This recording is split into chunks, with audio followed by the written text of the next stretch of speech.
The Stations of the Cross by Father Peter Newsome. From Gaudium et Spes. Christ, the final Adam, by the revelation of the mystery of the Father and his love, fully reveals man to man himself and makes his supreme calling clear.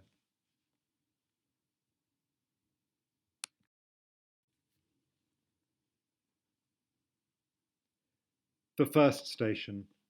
Jesus is condemned to death. Pilate. I am frightened. Never have I felt like this before. The shouting of the crowd is deafening, and I can hardly hear myself think. He is standing before me, bloody, battered, and ridiculous in that mocking crown, hardly human at all. He has no power. He is so weak he can hardly stand. His friends have all vanished. He is all alone. He is my prisoner, entirely at my mercy. So why does it feel when I look into his eyes that he is the judge and I am the accused? I am in control, his life is in my hands, my soldiers wait for my command. So why is it that he is so calm, so self-assured, and I am in turmoil? I would give anything to let him go. I am the governor here. A courageous Roman should be able to tough it out, to tell them who is boss, to say he must be released and will have none of their foolish squabbles. A courageous Roman should. A courageous Roman would. My rich clothes and rich living have always made me feel so powerful before, but now I feel naked, weak, and frightened. A brave man would protect him from this crowd. Only a coward would hand him over.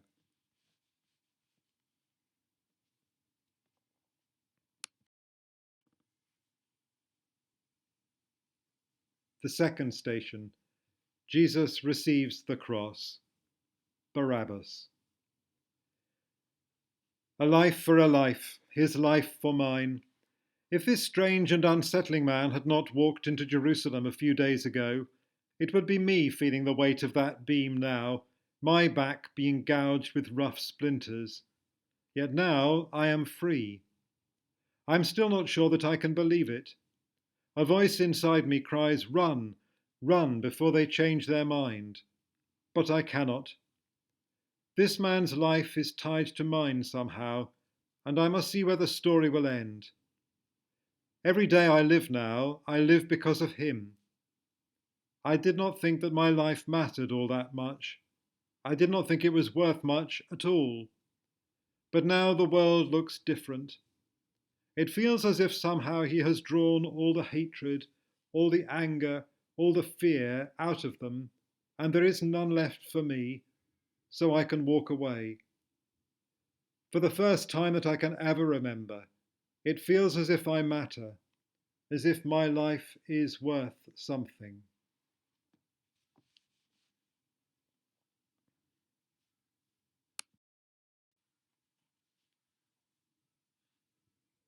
The third station. Jesus falls the first time. A bystander. You do not need to know my name. I am too ashamed to tell it. He has just staggered past, jostled and jeered at by the crowd. I hardly know who he is. I hardly know what is going on here at all. I heard the noise and came to see what was happening and found myself caught up in chaos. They all seemed so angry. Just as he drew level with me, he tripped and gasped and fell, and the cheering and the jeering grew louder. I don't know what came over me, but I felt so full of anger, as if he must pay for every failure, every hurt, every rejection. And I screamed, and I spat, and I kicked. I never knew I had so much anger in me, so much fear, so much hate.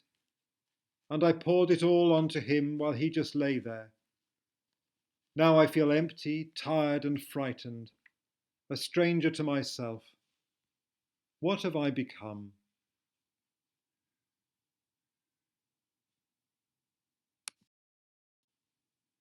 The fourth station. Jesus meets his Blessed Mother. Mary. I remember the old man all those years ago.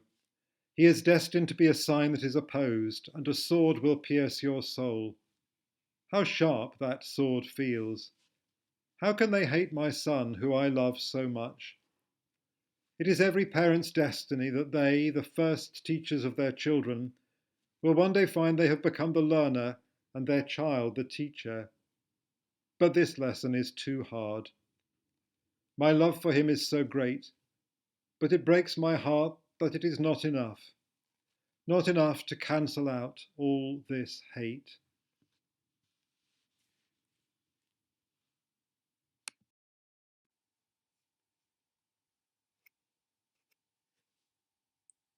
The fifth station, Simon of Cyrene helps Jesus to carry his cross. Simon of Cyrene. This was no part of my plan, this carrying a cross. An African in Jerusalem, the last thing I wanted was to stand out from the crowd. I was in the wrong place at the wrong time, coming in through the gate as he was coming out. And before I knew what was happening, I was his reluctant helper. He was tired, and I could see that he could not manage on his own. He could hardly breathe, and he said not a word to me. I felt so conspicuous, so full of resentment, so sorry for myself. But as we walked, I found that every time I took a little more of the weight of the cross, he was able to stand a little taller. There was nothing I could do to save him from what was coming, but I found that each struggle of mine to take the weight made his burden less, and made him less bowed, less degraded, less inhuman. This began to fascinate me because never before had I realized that simple acts and gestures could restore a man's dignity. I felt like a child again, full of wonder and excitement as I began to discover something new. In the end, I was sorry to let that cross go, because this tool of torture had opened my eyes, had opened my heart.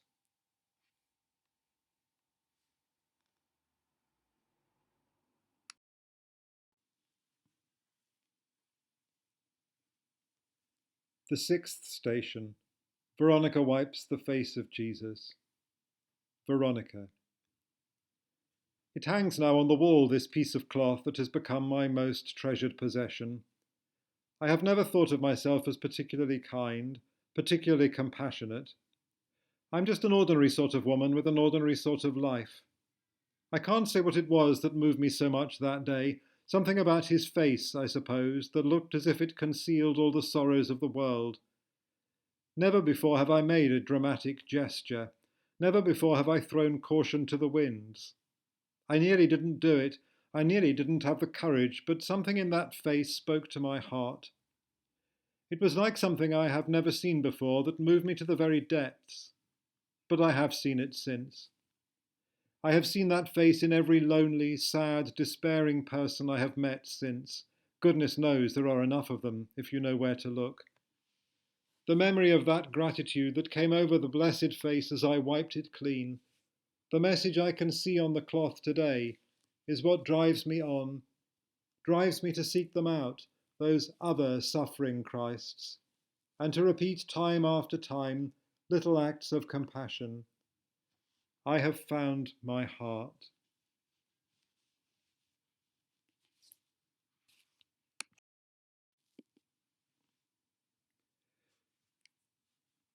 The seventh station, Jesus falls a second time. Mary Magdalene. This is intolerable, this memory of such pain and such powerlessness. I was dead, dead in sadness and in sin and pointlessness, and this man brought me back to life. Never before have I known a man so alive. Must I watch that life now be extinguished?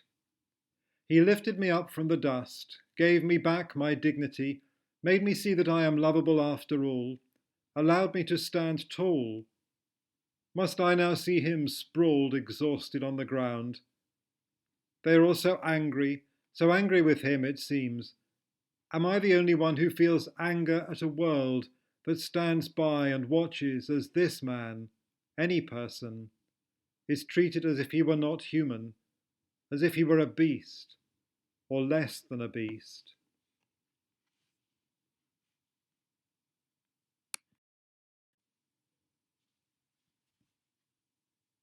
The eighth station. Jesus consoles the women of Jerusalem. A woman. My cheeks felt as if they were on fire with my tears. It was all so sad, so horrifying, so utterly pointless, the stupidity of men arguing over power and position. I wept and wept and wept for him, but when he spoke I realized that the tears were as much for myself as for him.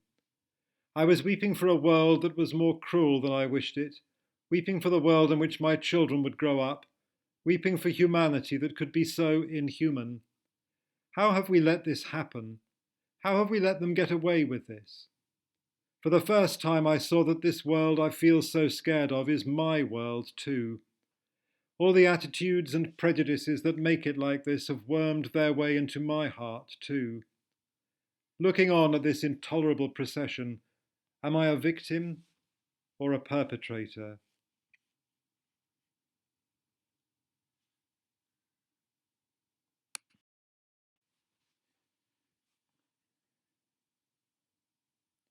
The ninth station. Jesus falls for the third time. John. Can this be the same man who I ate with just a few hours ago, the man I saw transfigured on the mountain, the man who let me come so close to his heart? He looks so different, I hardly remember how he used to look. The time we spent together now seems so short, the words he spoke so few. Can I remember them all? I feel repelled by this savagery, but drawn to the man who lies exhausted on the ground. I see the throb of the vein in his neck, and remember the beat of his heart as we embraced at that extraordinary meal. If only I had listened more, if only I had paid more attention. There are so many questions I want answered, if only I had asked them. I get the feeling that it is not quite over yet, that he may still have more to teach me, and so I am watching his lips, waiting, hanging on any and every word.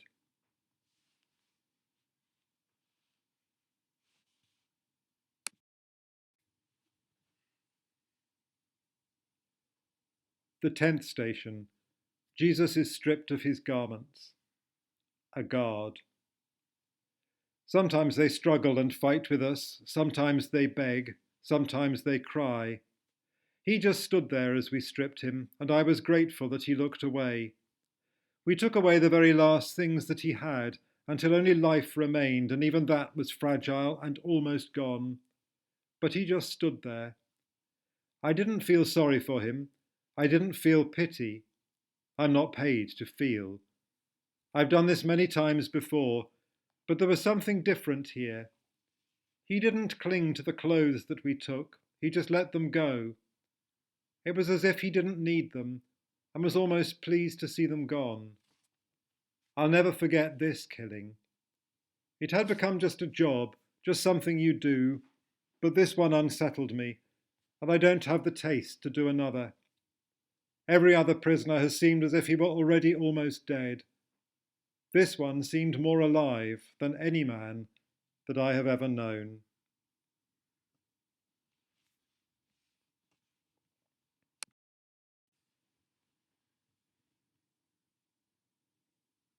The 11th station. Jesus is nailed to the cross.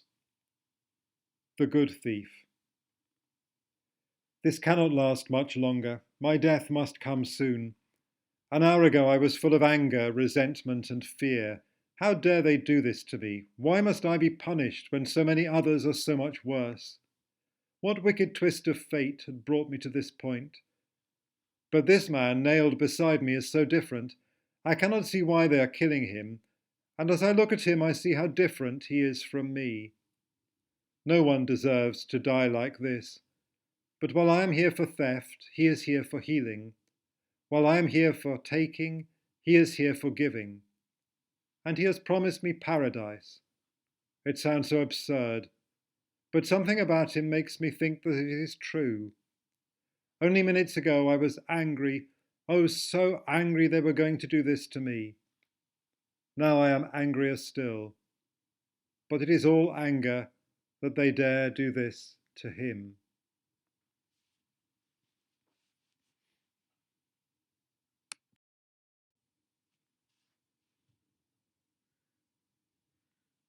The 12th station.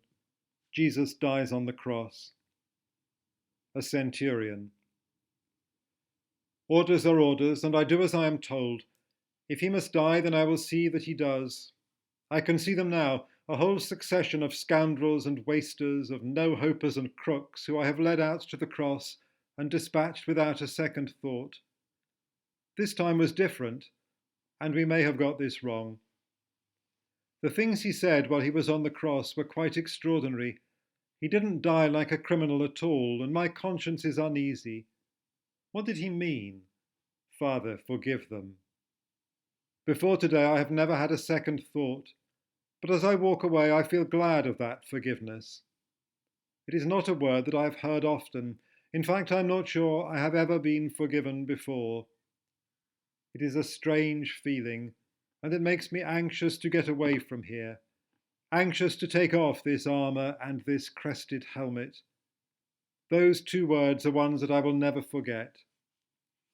Forgive them.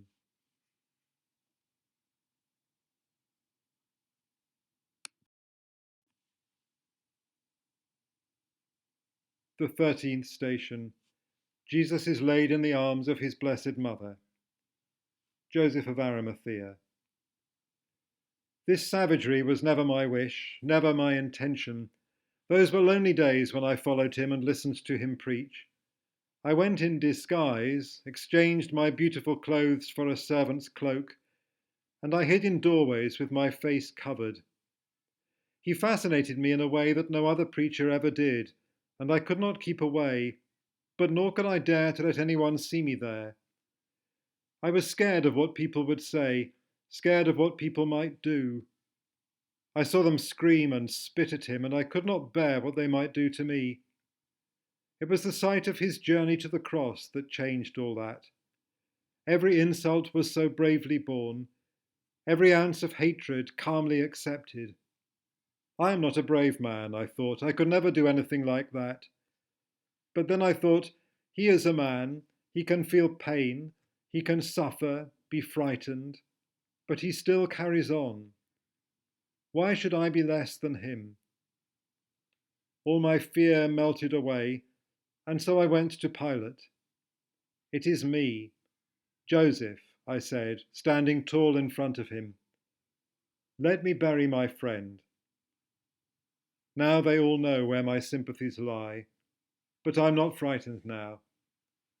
Courage was his parting gift to me.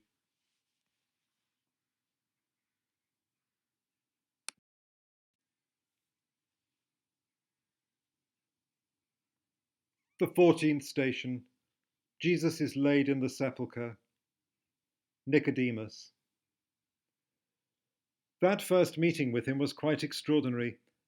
I think he sensed my unease as I came to him in the safety of the darkness. I went there with such foolish confidence. We know that you are a teacher who has come from God, I said. How naive I was to think that I had grasped it all. I was so full of myself, so full of what I knew. But within minutes he was saying to me, "Are you a teacher of Israel, and yet you do not understand these things?" I went to him full of confidence, full of what I knew, and he made me realize that, as to all the things that really mattered, I knew nothing. So as this night falls, I am here once more, humbler and, I hope, wiser, to place him in his tomb. I do not know what will happen next, but I cannot be despondent. I am no longer so sure of my own wisdom, so sure of what I know. My ignorance, my lack of understanding, seem to be the most fertile ground for God's extraordinary intervention.